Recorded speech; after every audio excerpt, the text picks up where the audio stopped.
Warning: the following podcast contains violent scenes that may be unsettling to some listeners. Listener discretion is advised.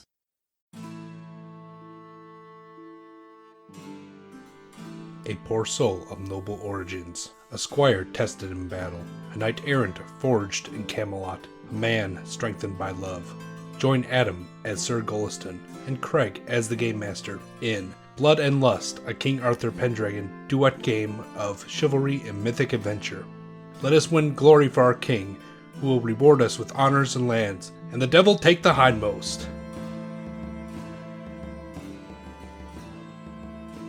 Now that you're a knight, a couple of cool things happen. I need you to take out your pencil and your character sheet. All right, I got it. All right, the first thing that happens is you see where you have Loyalty Lord? Yes. So I'm going to change this up again. So what's your value for Loyalty Lord? 15. So you're going to actually change Loyalty Lord 15 to Fealty Sir Goliston. Oh, let me change that again. Fealty Sir Greor and make that 15. Fealty is Fealty. Okay, and does that replace Loyalty Lord? It does. Okay. So loyalty is now being split between fealty and your new passion, which is going to be homage to Arthur. And we're going to generate that right now. That will be 3d6 plus 2. 12. Not bad. Yeah, so you like Arthur, okay? He seems like a cool guy. Obviously, you like Sir Greor a little bit more, but now you just basically spawned another passion because, this is the guy that knighted you. And you did swear homage to him and fealty to Sir Greor. And I definitely felt the magic when I was being knighted. He's probably still kind of wiping tears from his eyes and stuff like that, trying to still look very like manly, but he can't help it. He's got like he's very happy. Yeah. Speaking of magic, something else kicks in. This would be your chivalric knight bonus. Remember, you somehow rolled randomly and started with it. Chivalric knight bonus is you will have an additional 3 points of armor, no matter if you're like fully armored or completely naked, which is actually very, very good. It's almost like your chivalry is giving you plot armor. Very good. And now you're able to ride your horse around the city for a little bit, but at some point it's time to bring him back to the stables. You've been to the stables here, but this is the first time that you're kind of like out on your own as a knight in Camelot. You bring it back to the stables, and there's a young lad who is eager to take the reins from you as you enter. I'll look down on the young lad and hand off this fine horse that I'm very proud of, and I'm kind of like admiring it as he takes over the reins and leads it away, and I'm just kind of like looking at it and shaking my head with a big smile on my face, like still in disbelief almost. 'Tis a fine beast, sir. Indeed it is. And then you're noticing that this kid, he's like 14 years old. He has kind of like dirty blonde hair, and he has like pimples all over his face, and he looks kind of skinny and scrawny. He reminds you a little bit of yourself at that age. He's just kind of still standing there, and he's like, now what? Well, what do you mean now what? Do you have any other orders for me, Sir Goliston, is it? And he's just kind of like looking at him with like a bit of bemusement on his face of just like, he's waiting to see if I have any other demands of him. And he's just kind of like looking at the boy for a second. He goes, young man, what is your name? Baldric. And his voice kind of pops. Baldric, sir. And he pats him on the shoulder and he's like, young Baldric, I can truly say that I require nothing right now. And Goliston just kind of looks out into just like the beautiful day in beautiful Camelot. Will Sir be needing his horse for the rest of the day, or would you care for me to brush him down and take care of him? Yes, Baldric. Brush him down and take care of him. I believe I'm done riding for the day. And Goliston kind of like puts his hands on his hips and then takes a very big breath of the fresh air. Very good. Where would you like your pavilion set up? My pavilion. Uh, you have a tent, do you, sir? I think I do, right? Like a Uh, or is this you're yeah, I So this is all new to you, Sir yeah, this is Goliston. okay. All right, yeah, this is all just like catching me completely off guard. And he's like a pavilion. I suppose I don't have anything mustered together yet. Very good. If you care to, I can acquire one for you. No need for you to be handling money like a common man. And Goliston kind of like scratches at the back of his neck, just kind of like a little bit unsure of like how to act in this situation. And he's just like, "Well, yeah, thank you, Baldric. That would be quite nice of you." Yeah, your purse, sir. And I'm just gonna kind of like freeze for a moment and then just be like, "Oh, right, of course." And realize you're poor. Well, I don't seem to have my funds with me at the moment. Perhaps hold on those plans, and I'll reconvene with you when things are figured out more on my end. My apologies, Baldric. Very good. Anything that your humble squire can take care of, then? Only one thing, Baldric. Celebrate with me.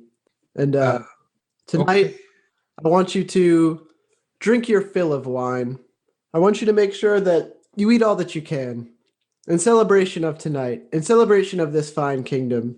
And Galston is like kind of, he's just like immediately kind of like looking like more stuffy and kind of like kind of boastful. I would maybe say even like a Okay. proud type thing. Sure. Where will this food and such be coming from, my knight? And then it kind of dawns on you that you're a knight now, and this guy's your squire, probably, and you're a poor knight and don't have any of these riches. I mean, you're still being supported by Sir Gregor, but you're kind of like expected to manage your own squire and your own self. I realizing this, I put my arm around Baldric's shoulder and I'm just like, well, the fine mints will be soon to come, my good Baldric. You see, for the great Sir Amran has taken me into his favor and sees me fit to finance my my further endeavors for the time being.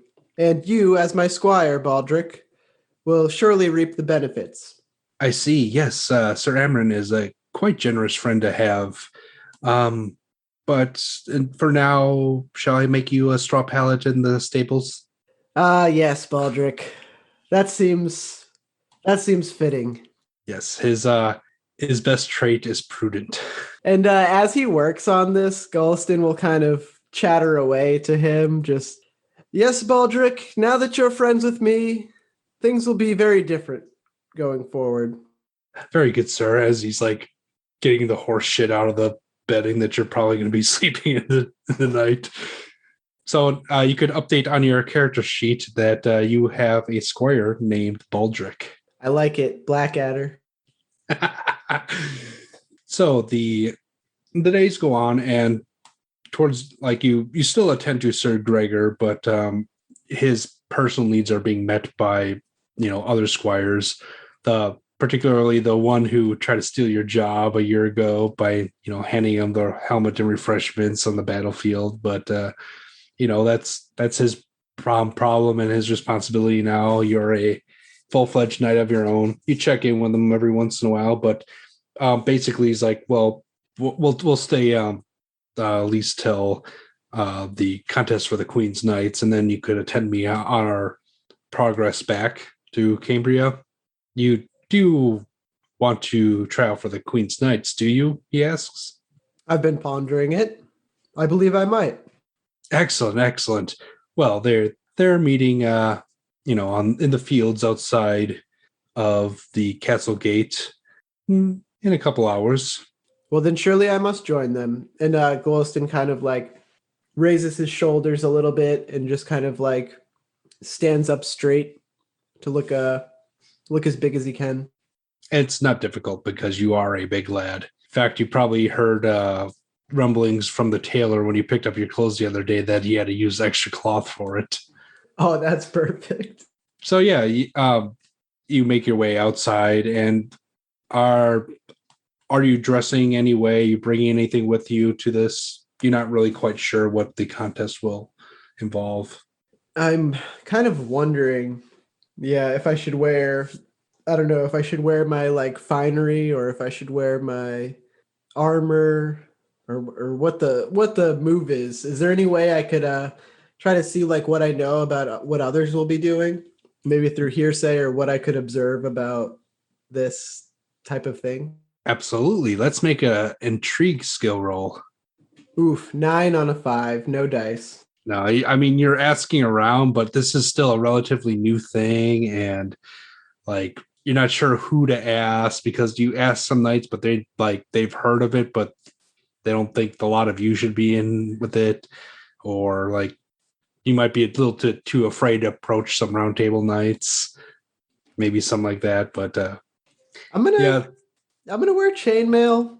Yeah, I'm gonna wear chainmail and I'm gonna hold the helmet. I'm not gonna be like wearing it as I go in, obviously, but yeah, I'm gonna be wearing that like chainmail and kind of like I don't know if it would be weird to be like half geared up, but I'm also just like thinking like it's like he can't figure out if it's like a costume party or not, and he's like, I'm gonna look like an idiot if I show up in a costume and I'm just like the only one.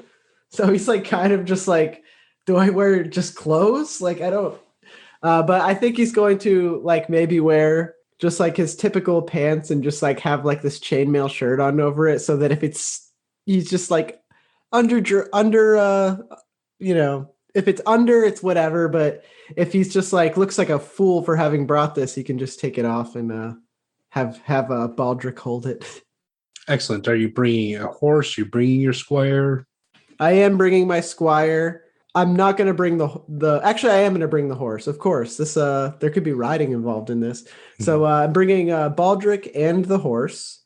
So you've actually acquired a couple horses now. You have a nice brown charger. You have a palfrey, which is a riding horse. You have another palfrey, which is the horse that Baldric will probably be riding. And you have old fella, the trusty sumpter. He'd been willed over to you. I think me and Baldric are both going to ride the palfreys.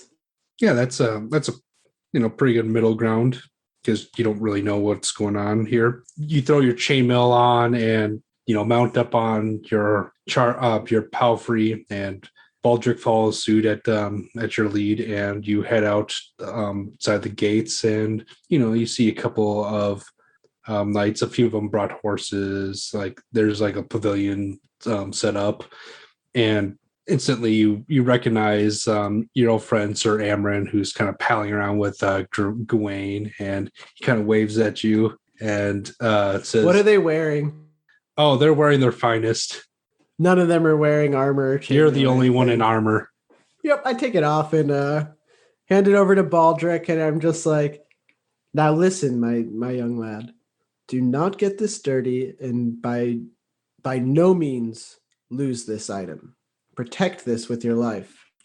Absolutely, sir. Let's go over, like, did you take that off while on horseback, or did you dismount and then do that? Or I dismounted and I was like, "Cover me, Baldric." and the shirt and the clothing you have under, is it your nice new clothes, or the white outfit, or is it your grubby old stuff? Grubby old stuff. I'm ready to yeah. I want to be more functional than I don't want to ruin my stuff in the mud like straight away, Yeah, Sir Amron's wearing the same dark blue cloak that he had on earlier. Gawain looks radiant in green, definitely his color. Yeah, they're kind of just like chatting around, and Sir Amron comes over. He's like, "Oh, Sir Goliston, didn't my tailor reach you?" Amron, my apologies.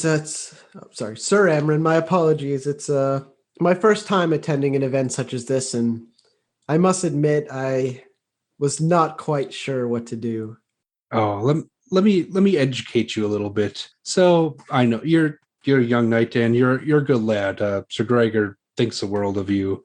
Otherwise, he wouldn't have sprung for the good stuff, indicating the chainmail that Baldric's holding in the background.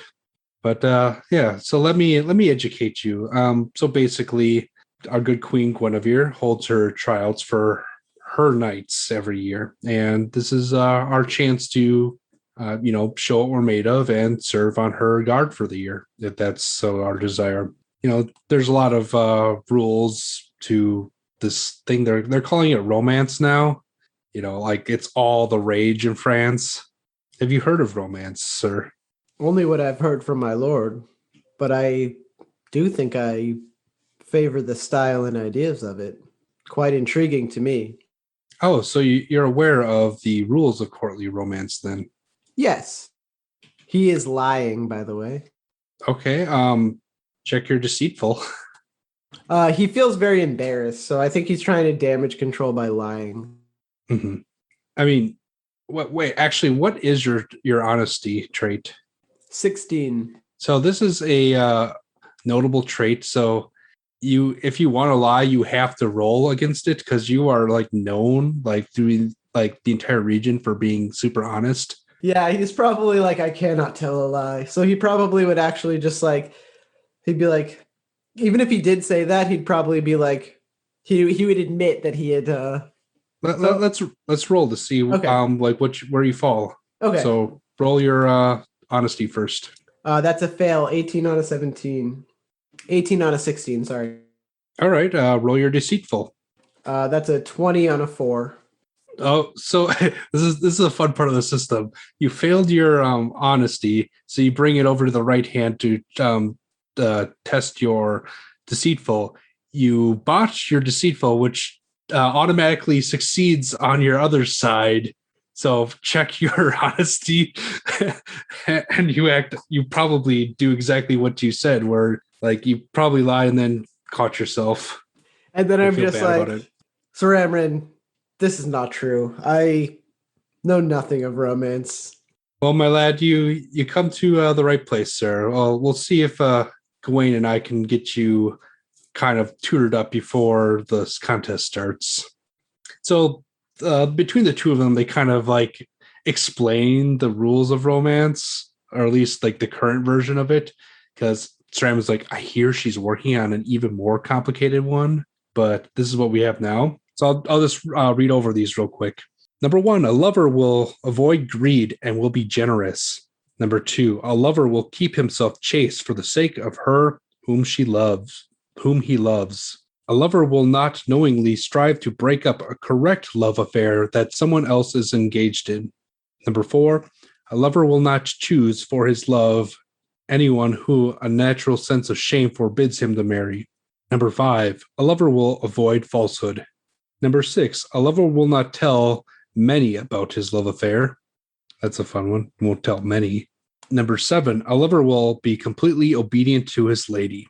Number 8, a lover will always work in the service of love.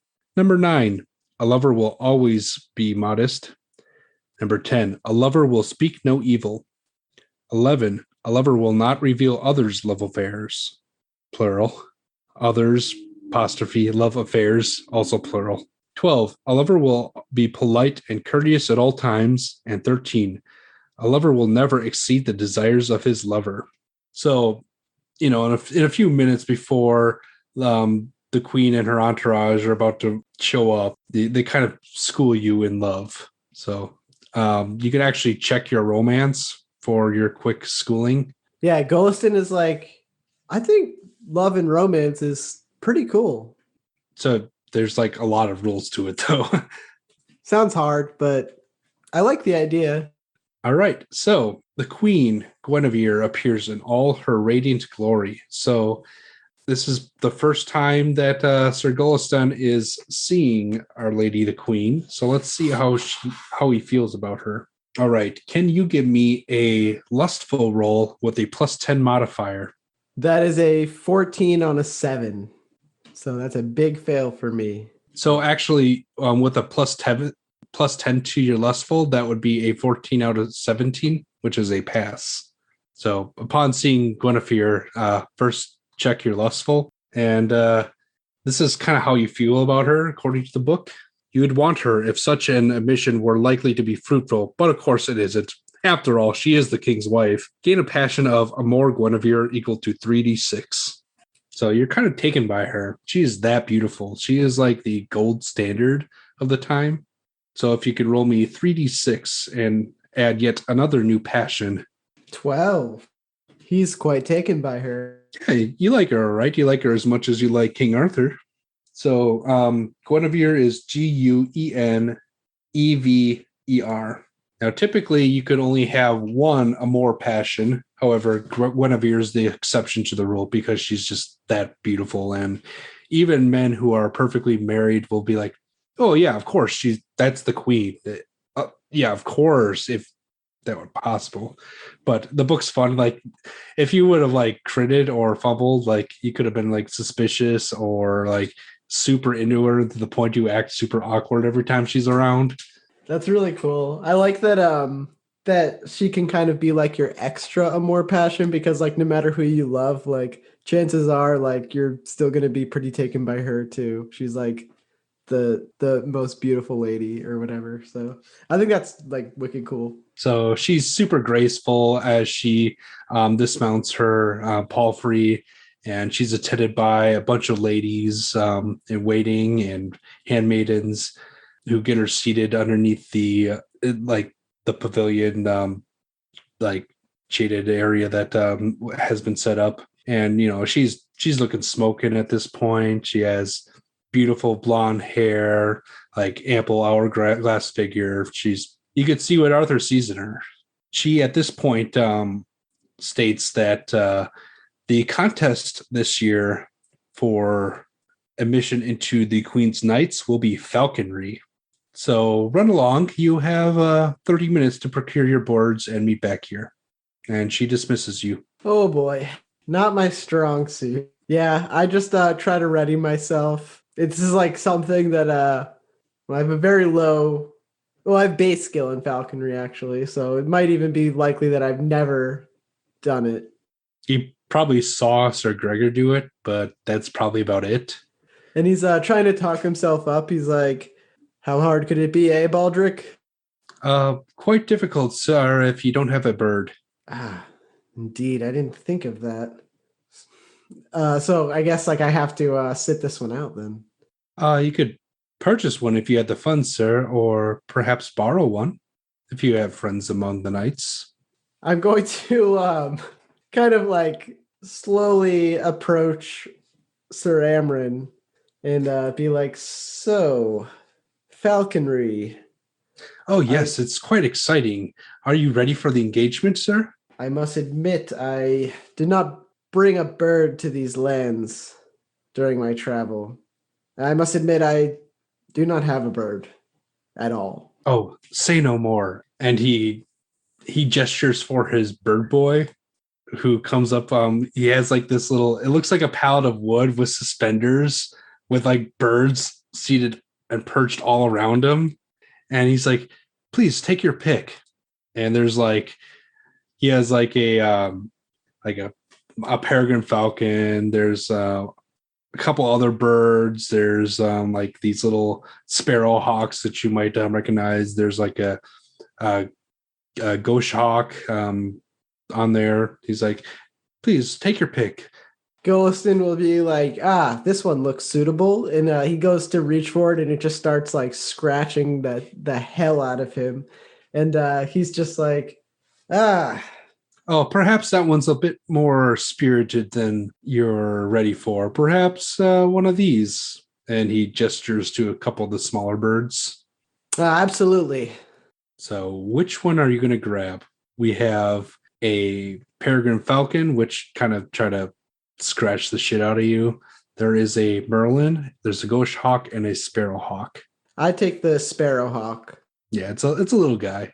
And I give a look to Amron like I definitely know what I'm doing. And I'm just like, again, thank you, sir. Absolutely. I always strive to help a fellow knight in need, and it warms my heart to continue to help you. You're most honorable. I'm sure you would do the same for me. Indeed, I will. And if there's anything that you require, please do not hesitate to ask me. He smiles and nods as you're like putting on this like weird glove that the bird boy handed to you, and it's like kind of perching on your arm, and like you're kind of just like standing there trying to get comfortable with the bird. This is probably the first time you've done this. Yeah, it is for sure. So you got this sparrowhawk perched on your arm, and at this point, Guinevere reconvenes the knights and ladies. A few of them like kind of failed to return with birds, and either they couldn't find a bird or decided that this wasn't for them or didn't want to embarrass themselves. But there's a smaller crowd than there was earlier. But Queen Guinevere is getting a little impatient and she just wants to start. So she's going to start it. Now, my good sirs, before we begin with our test of skill, I must first test your knowledge of courtly affairs. See, I've compiled a list of questions from my ladies in waiting, and some of them's been submitted anonymously from various courts of love held throughout the area. And she goes around asking different questions about different subjects, and eventually she gets to you. And Sir Goliston, the queen, is talking to you. She's directing you herself, directly speaking to you. How do you feel about that?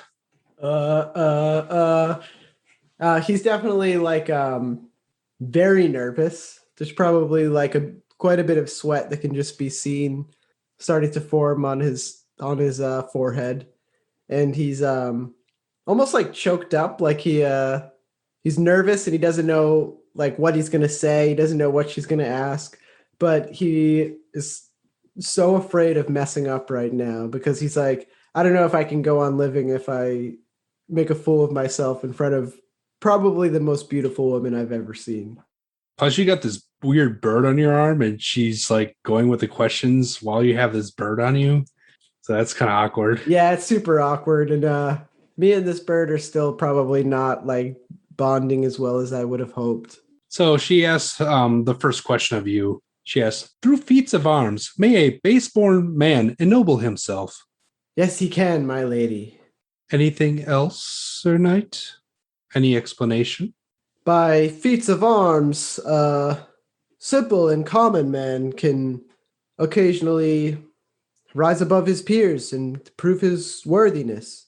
Sometimes, and he's just like really just fucking searching within himself to try to just say something that might sound like passable. Would you like to make an orate skill check? Yes. Nope, 13 on a 3. She goes, and kind of skips over to the next person and asks more questions. Eventually, some more time passes and she gets back to you and asks her second question of you. Sir Knight, how much grain can you take from a conquered peasant before losing your honor? Goliston, searching deep within himself, is going to say, aha, trick question. It is wrong to take any amount of grain from... And he's just going to like kind of go on like thinking that maybe he stumbled upon the trick answer. And he's just like beet red right now, just sweating profusely, just kind of like looking around to make sure that nobody's like laughing at him and stuff. I mean, you're getting a few weird looks, but I mean, you're not doing the worst out of anyone here. So she's like, and continues around. You have the feeling that you're so far failing to impress the Queen of Love. Yeah, I should have brushed up a little more, maybe. So she continues around and eventually gets back to you with a third question. Sir Knight, and at this point you can tell she's kind of bored with you specifically and the questions in generally, but then like a smile kind of creeps across her face. Your lord allows for your marriage to a noble lady and honors you further by attending your wedding.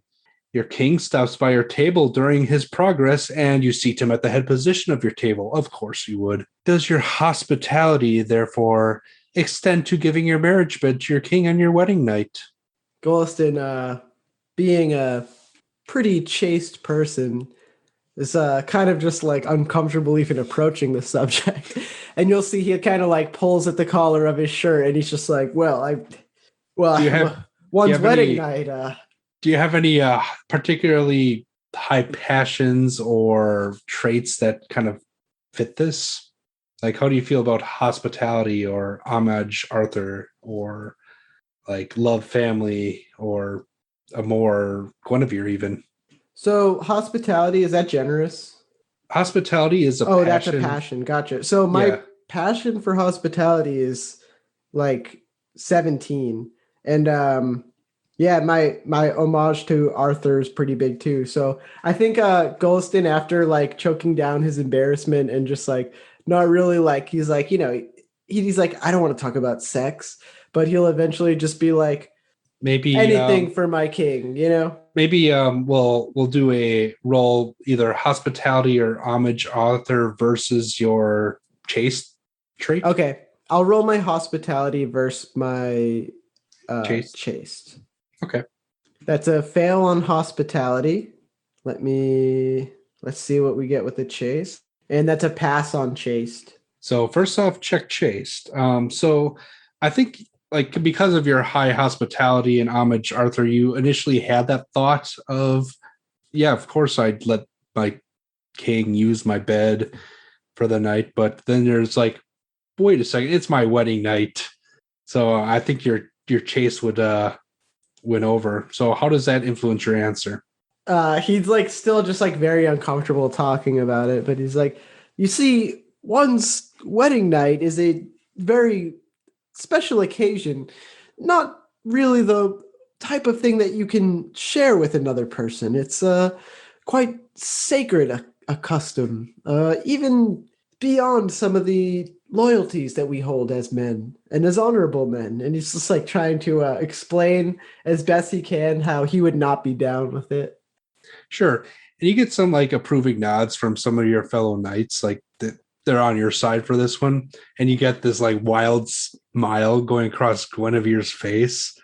Like she's at least entertained by this question.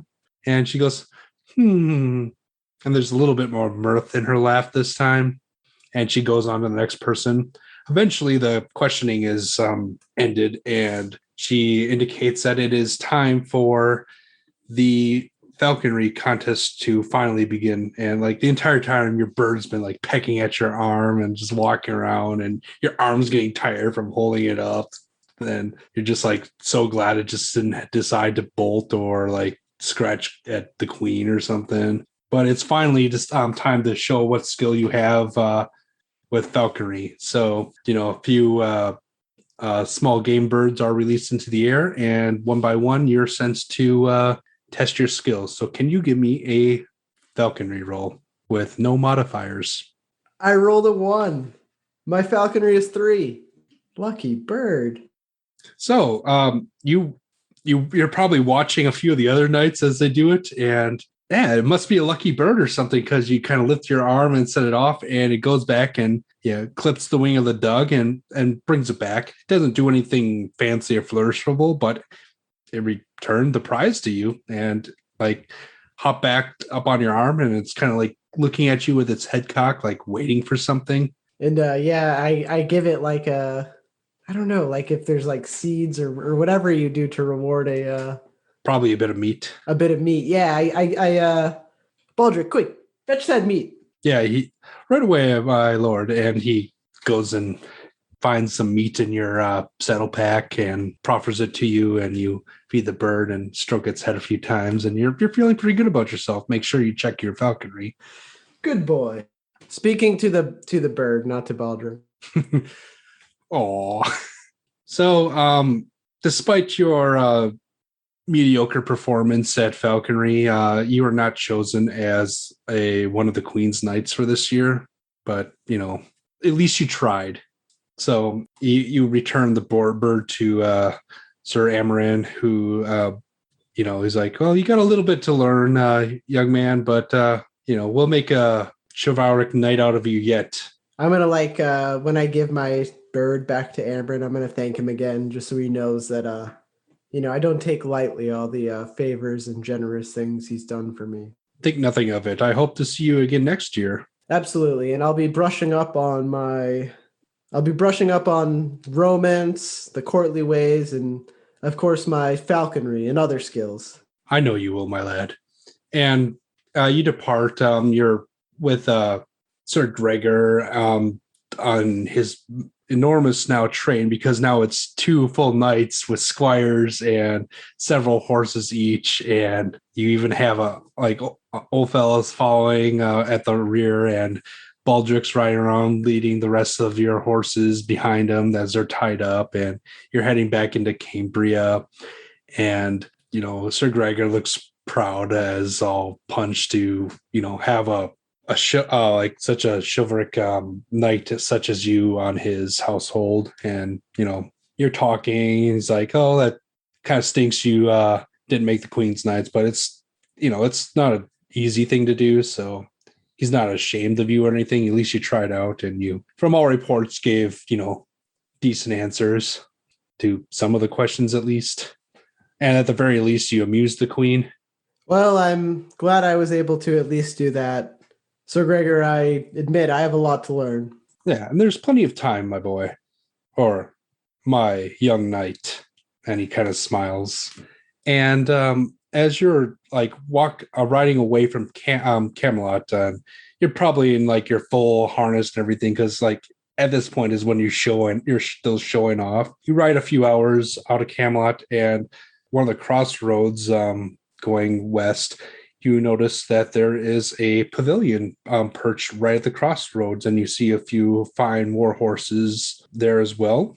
And you see there is a man astride one of the brilliant chargers, and you can take a look at his heraldry if you like.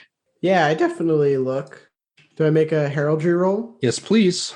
No, that's a 14 on a 5. Well, luckily, this knight's glory extends high enough for you to make it. You recognize a purple field with a gold double-headed eagle on it with a horizontal green bar across it. So you never met him before, but his arms look very similar to Sir Gawain's, and he is in the middle of the road, basically lance in hand, and he salutes the two of you, and he's completely armored up at this point, and he opens his little visor and says, I challenge you to for a joust. I kind of look around nervously, and I'm afraid, but after a moment of silence, I'm just going to remember all that has happened, and I'm going to proclaim, I accept. Wonderful. 3 passes on lance. If you dehorse me, you take your prize. If I dehorse you, I claim my prize.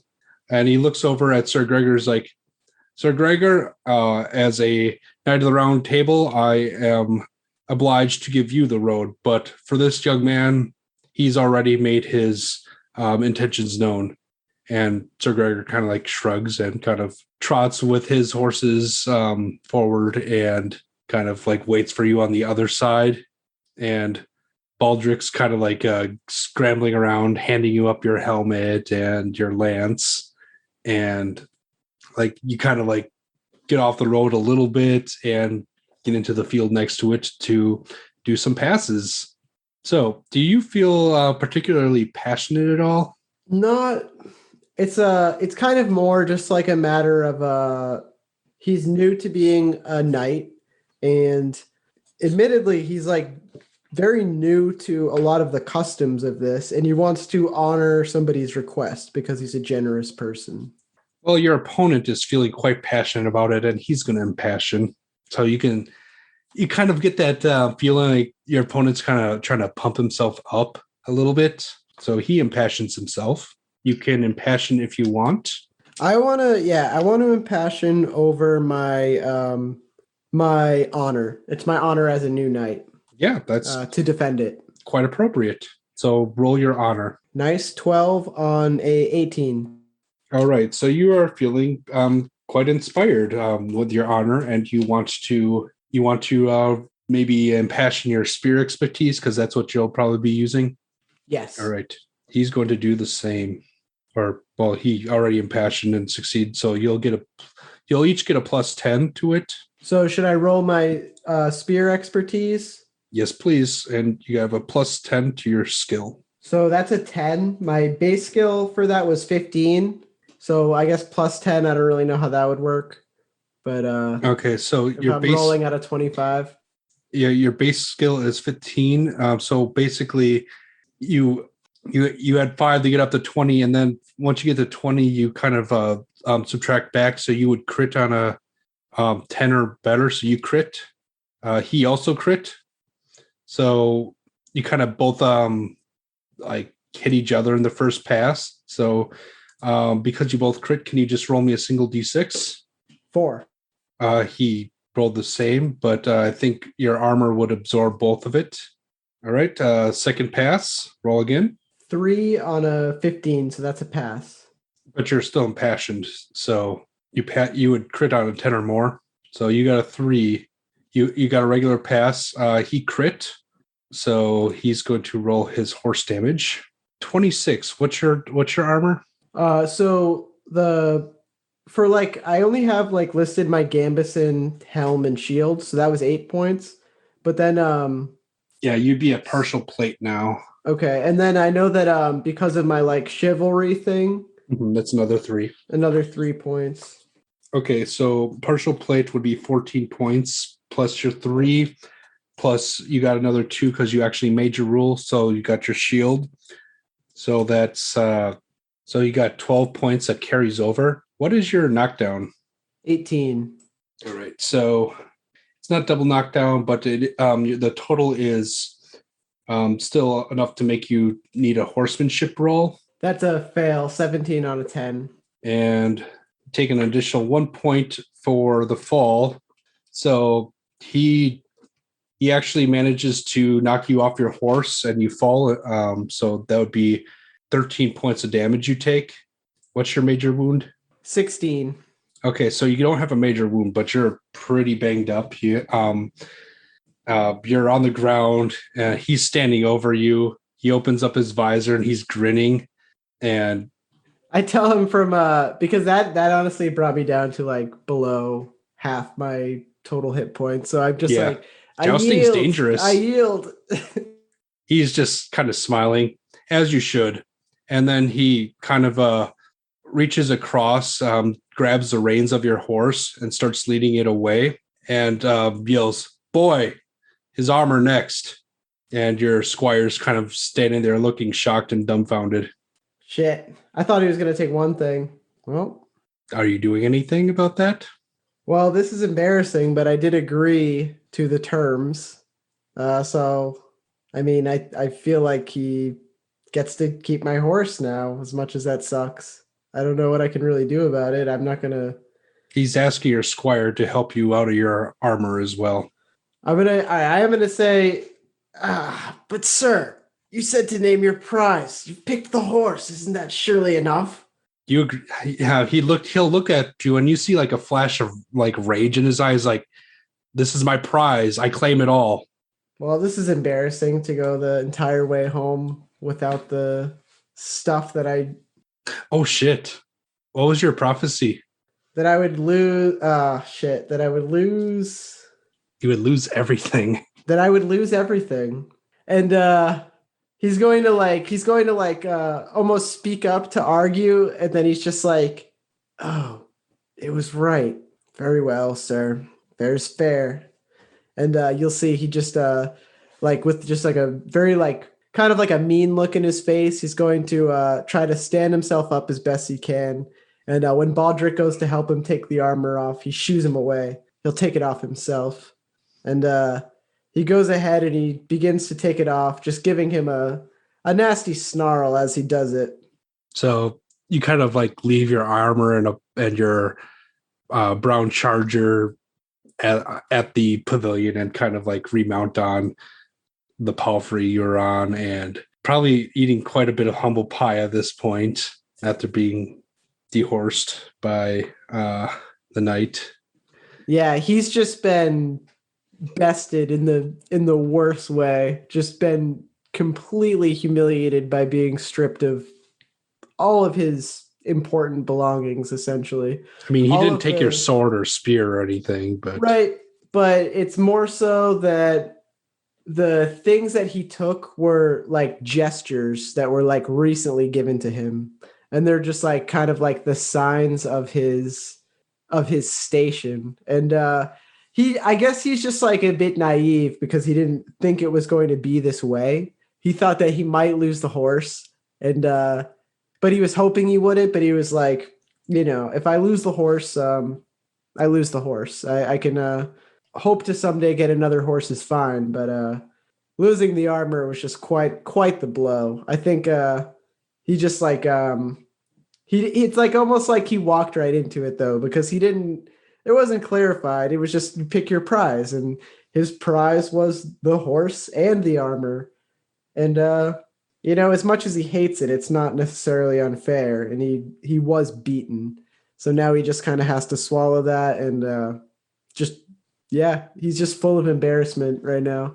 yeah. As he just like, and he's like kind of looking back like longingly at the beautiful horse he's riding away from, and that just shining, glorious new armor. As you're remounted and get on your way again, Sir Gregor's like, he's looking down, he shakes his head, he's like, well, he was entitled to it. He did unhorse you, and you would have gotten the same prize from him if you would have won. Indeed, sir. Things can be replaced. It's just my honor that's hurt a little bit.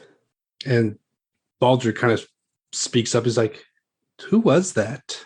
He asks to you.